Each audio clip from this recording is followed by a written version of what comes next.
So, merong bagong update sa atin si TikTok, no? Dahil alam naman natin na meron siyang pa-TikTok Pay Later. Pero guys, nakita ko kasi dito, hindi ko alam ako rin nakapansin kasi lagi naman ako nag-visit ng aking TikTok app. Meron na siyang tinatawag na TikTok Trust Loan. Nakita nyo ba sa mga icons? Kasi dati kapag nag-visit ako dito, no, mapa-Pay Later man or pa-cash loan niya, sa Pay Later lang ako nakapindot kasi walang ibang choice eh. So ngayon naman nagulat ako, ano tong trust loan na ito ni TikTok. So wait lang kayo kasi ito nga, magkakaroon tayo ng update sa inyo kung ano ba ito at mag-apply ba tayo ulit dito or bagong pa-cash loan offer ba ito ni TikTok. So malalaman niyo po lahat yan sa video na ito. Bago ako magpatuloy, disclaimer, no, this video is not sponsored and this is just based on my personal experience na po na gusto ko i-share sa inyo para bigyan ko ng tamang expectation. And by the way, if you are new to my channel, nagre-review po tayo ng different online loan apps or online loan services, legit man or hindi, new man or existing, sinisilip ko po yan at sinusubukan ko mismo. Nagbibigay po tayo dito ng legit tips, reviews, and recommendation and what online loan apps or loan services to avoid. Hindi ka na patatagalin guys, dito muna tayo mag-start sa Pay Later. Silipin muna natin kasi dito talaga ako usually nag-access ng aking Pay Later bill statement tsaka cash loan. Pero ako dito credit available limit sa TikTok Pay Later ha, which is eto na nga, meron na tayong credit limit na umabot na po ng 32,000. But kung makita nyo dito sa baba, may nakalagay ako dito na 6,987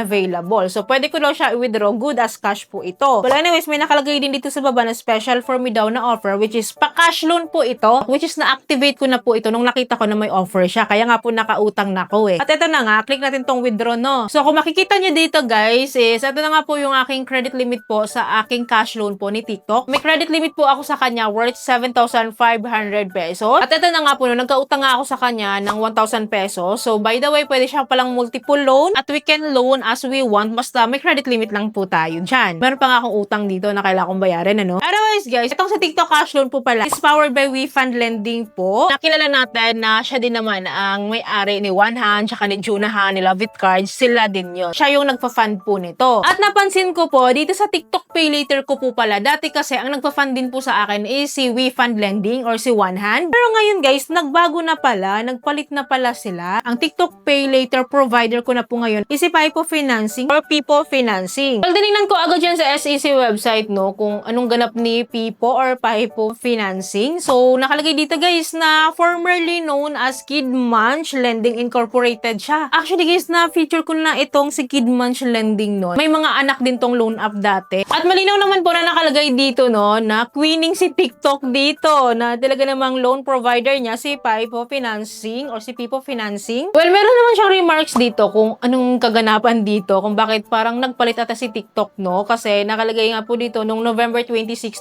2025 lang siya naganap. So, may kaganapan na nangyayari dito. Kaya siguro no, nagpalit itong si TikTok ng loan provider. Pero still naman po, ang ating pa-cash loan po is powered by WeFund Lending, which is itong si One Hand. So, I don't know kung ano yung issue dyan, kung bakit nagpalit. Kaya pala, no, nag-increase ng ganito kalaki yung aking TikTok Pay Later. Kasi nung funded pa siya ni WeFund Lending, ang bagal ng increase niya, no, nasa up to 15,000 pesos lang ata yung aking offer nun. Kaya pala nung recently, pa-increase na siya ng pa-increase kasi nagpalit pala siya ng loan provider. Ina si WeFund. Itong TikTok Pay Later sinasabi ko, hawag malilito. Well, anyways, balik tayo dito sa ating TikTok account. Nandito natin sa pinaka-shopping feed po ng ating TikTok app po, no. So, again, guys, may umusbong na bago dito, which is tinatawag na Trust Loan. So, inopen ko siya, nanginginig pa kasi hindi ko alam, baka panibagong kautangan na naman ito eh. So, ngayon, pipindutin natin si Trust Loan. And guess what, guys? Isa lang pala sila ni TikTok Cash Loan. Hiniwalay niya lang. Pero pwede rin naman natin ma-access si TikTok Cash Loan through Pay Later icon kanina. Yung katabi niya rin. Yan,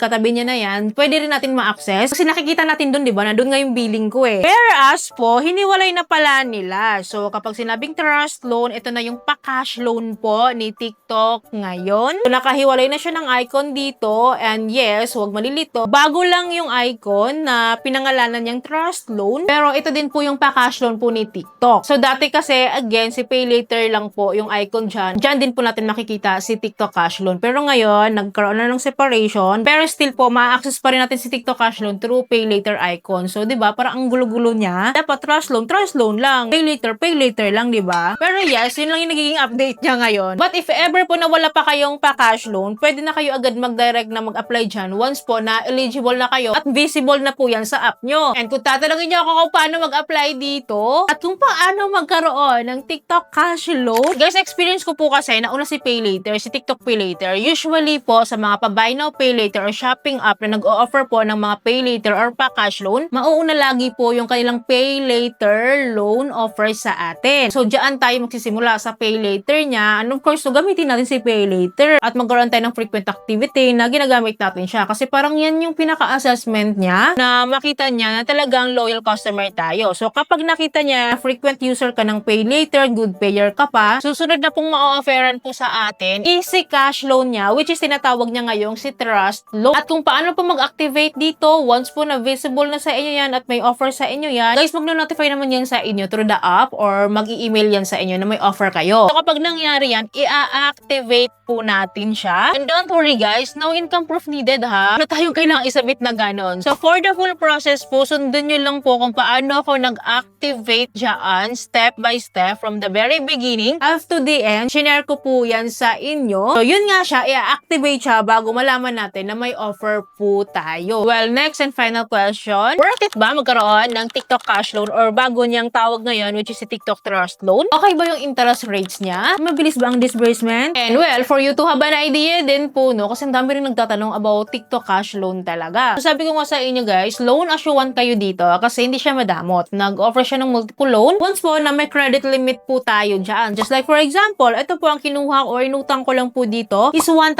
pesos. May credit limit ako ng 7,500. So, nakabayad ako ng isang payment. So, revolving naman po siya and multiple loan po siya. Pwede ulit ako mag-withdraw anytime. Well, for the interest rate and installment terms po, depende po, iba-iba tayo dito ng offer kasi nung una akong nag-activate dito, binigyan niya pa ako ng up to 6 months to pay eh. Pero ngayon, up to 3 months na lang. 2 months at 3 months po yung choices. Siguro dahil sa loan amount po ito. And anyways po, ang maganda naman po dito, buo siyang matatanggap, wala po siyang bawas. Ang bad side lang po dito is medyo mataas yung interest rate niya. 8% of my loan amount. Kahit pa 2 months to pay ko siyang kuhanin, 3 months to pay, and even kahit 6 months to pay ko siyang kunin, standard siya na 8%. So sabi nila, iba-iba daw interest rate kasi hindi naman daw ganito yung iba. Sabi ng iba, 6% lang daw sa kanila, yung iba naman 4%. So I don't know kung bakit ganun Iba-iba yung interest rates charges nila. So depende po yan sa eligibility or assessment po ata nila sa atin. And I believe naman siguro, bababa to in the long run, lalo kapag gamit na gamit or lagi talaga natin siyang ginagamit. Okay, so kung tatanungin nyo, okay naman po si TikTok cash loan, maasa naman siya if ever na gusto lang natin ng loan amount na maliit. Mas maganda kasi na pang ano lang to